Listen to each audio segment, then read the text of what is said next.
Arnar, hálfmaraþon búið í dag. Hvernig gekk þetta?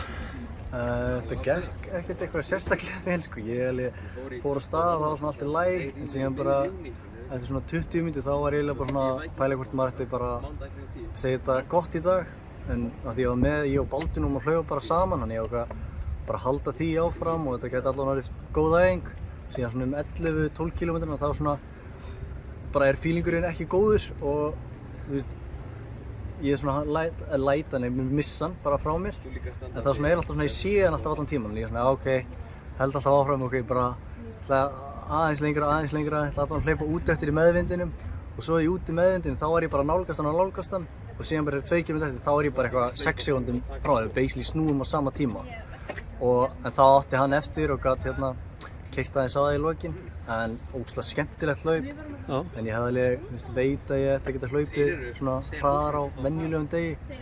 En kannski maður aðeins þreyttur eftir miðnæturhlaupið 15 í síðustu viku og síðan 3 tíma túr á sunnudaginn. Þetta er svona aðalmarkmið Laugavegurinn. Já, gaman að heyra það. Þú þarft að gera það í fyrsta skipti. Já, það er fyrsta skipti. Ég þjálfa fólki í þetta og maður náttúrulega kynnt sér hann rosalega vel en maður kynnir hann sér á svona kannski aðeins öðruvísi hátt þegar maður sjálfur er að fara og pæri öllum millitímum og næringunni fyrir sjálfa sig og allt þetta sko.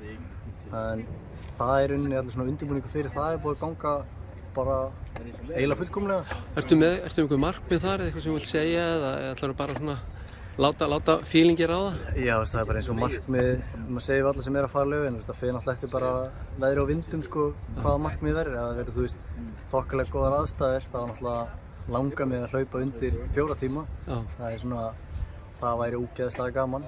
Já. Hvað er svo Laugavegurinn og svo eitthvað meira í haust eða ekki?